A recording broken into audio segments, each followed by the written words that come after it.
What's up everybody, it's Jake from Prism Supply. Today we're going to show you a new part that we released.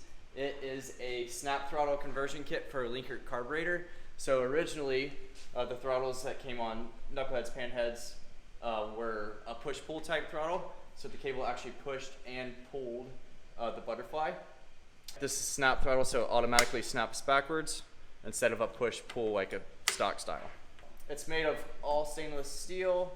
So for ours, we mounted it with the 4 front screws on the Linkert. And the screws that come in this kit should be long enough to run your stock air cleaner cover or backing plate for your air cleaner. Or if you don't want to run that at all, you can just run our piece here. This is how you'll get it from us. It comes with this piece as well as this piece, which attaches to the top of your butterfly. And then this is your idle adjustment. So you just turn that in or out depending on your idle. And then here's the 4 screws that it comes with in the kit.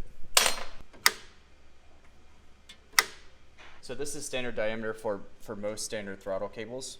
So whatever throttle cable you have, it should just slip right in there. There's a stop on the back so the cable doesn't push all the way through. We're running this one with our Super Prism throttle cable as well as our Super Prism throttle. These are now available on our website. Hope you guys enjoy them.